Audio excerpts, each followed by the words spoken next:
Welcome to this explainer. Today, we're diving straight into a really counterintuitive reality about scaling AI in government and policy analysis.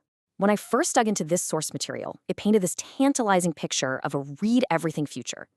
Just imagine a world where a government analyst can process every single public consultation response, every local town plan, every published scientific study on a given topic, all literally overnight using AI agents. It sounds like absolute magic, right? But the reality of making that actually work isn't just about throwing raw computing power at the problem. It's actually about a much more human problem: trust and verification.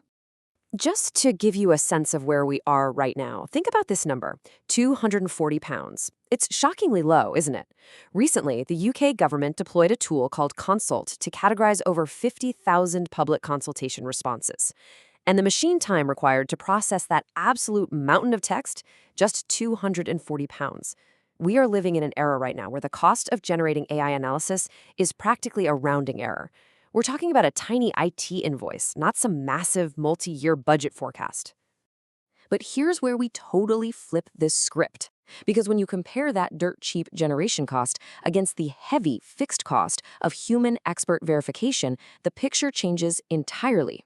Sure, the machine time cost 240 pounds, but it took 22 hours of expensive expert human checking to actually verify those categorizations. And honestly, that is the crux of our entire explainer today. The real cost of scaling AI isn't the shiny new technology itself. It's the human assurance required to actually trust what that AI produces. Let's move to Section 1, the AI generation illusion and the new pipeline. People naturally assume that throwing more AI agents at a problem just automatically equals more insight. It's this old equation where policy insight is purely a function of agent sessions. But the new reality we're facing is actually a strict three-stage pipeline: generation, then verification, and finally authorization. The absolutely critical takeaway here is that the throughput of this entire pipeline is restricted by its narrowest stage. And right now, without a doubt, that bottleneck is human checking. Because what a decision maker can actually use isn't just raw, unfiltered AI output. It's assured evidential information that carries a human signature of authorization. So let's explore Section 2, 4 ceilings on useful scale. The first ceiling is redundancy, which comes from something called the Kish design effect. Think of it kind of like asking 30 exact clones of a person for their opinion. You might think having 30 AI agents debating a topic gives you 30 distinct perspectives, right? But research actually shows that because AI models share underlying architectures and training data, their errors are highly correlated. 30 densely debating AI agents produce practically no more answer diversity than just a single agent. So a million calls to an AI model might honestly only carry the statistical weight of a few dozen truly independent human opinions. The second ceiling is serial structure, governed by Amdahl's law. A great example of this is a project at Anthropic where they tried to use AI to build a C compiler. When 16 parallel agents hit the exact same sequential bug in the code, they didn't solve it faster. It was like way too many robotic cooks in a kitchen. They just all got stuck endlessly overwriting each other's changes. The rule here is that if even a tiny fraction of a task must be done in a specific step-by-step sequence, your speed is fundamentally capped. And it doesn't matter if you use 16 agents or a million. Our third ceiling is the information ceiling. Simply put, AI cannot magically extract more information about the world than what actually exists in the source text. This means massive swarm-like agent deployments only really make sense for what's called an evidence census, which means reading a vast corpus of tens of thousands of different documents one time. Having a million agents reread the exact same 200 documents over and over again yields absolutely nothing new. And the fourth ceiling is reliability. Imagine letting an AI run totally on its own for a 100-step task. Even if it is a stellar, incredible 99% reliable at every single step, your end-to-end success rate for the whole task still plummets to just 37%. It practically falls off a cliff. Without constant, independent verification, intercepting errors at every single step, long-horizon autonomy decays rapidly, and the whole analytical chain just falls apart. This naturally brings us to Section 3, the human verification bottleneck. Going back to that UK consult tool we talked about earlier, human assurance actually ate up roughly 82 to 88% of the direct marginal cost of that deployment. Generation is so cheap now that human checking has become the dominant expense by far. And because the price of AI generation compounds downward every single year, this human bottleneck is only going to get tighter and tighter unless we drastically improve the productivity of how we verify information. So how in the world do we fix this? The answer is pushing analytical products down what the source text calls the verifiability stack.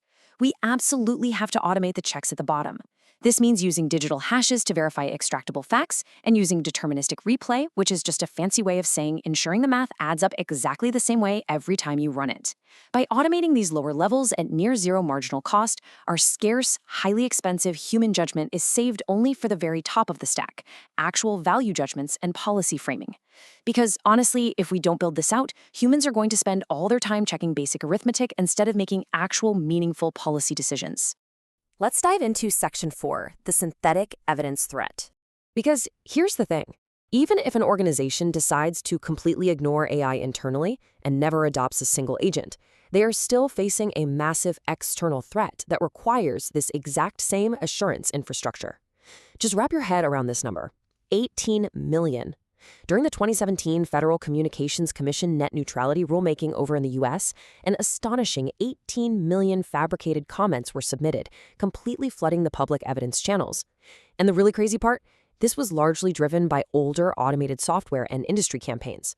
This was long before the modern era of incredibly cheap, highly personalized large language models we have today. So how do we actually defend our public institutions from this kind of spam? You might immediately think, oh, let's just use AI text detectors. But the source material is super clear on this. Detecting AI text is a losing game. It's plagued by high false positive rates that disproportionately flag non-native English writers. The objective solution here is building inbound provenance machinery. This means setting up attested submission channels with rate limits, offering verified identity tiers read alongside open ones, and, most importantly, using argument-level aggregation caps.